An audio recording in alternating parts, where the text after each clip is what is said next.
е специално направен от бащата Мартин и майката Анеля за тяхната принцеса Наташа от Кюстендил. За най-красивата принцеса Наташа, за най-голямата радост на мама и татко, Валигарми на Наташа, всичко и върви.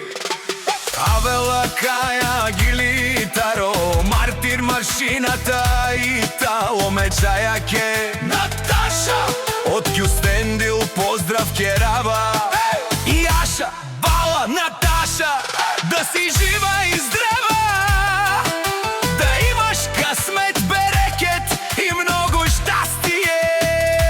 Всяка майка такава принцеса не ражда, всяко семейство с такава дъщеря не се гордее. Наташа е слънцето в дома, Наташа е усмивката на мама Анеля, Наташа е гордостта на татко Мартин. Валигарми на Наташа, пак и върви, върви. Кюстендил познава Наташа, красива, добра и възпитана.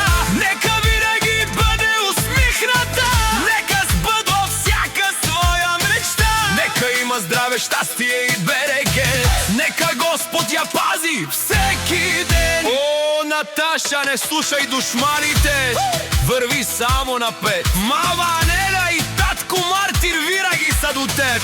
Ти си тяхната принцеса, ти си тяхната най-голяма радост, ти си тяхната гордост. Валигарми на Наташа, пак и върви, да има успех във всяко начинание, да има много приятели, да има любов, здраве и късмет, да бъде благословена.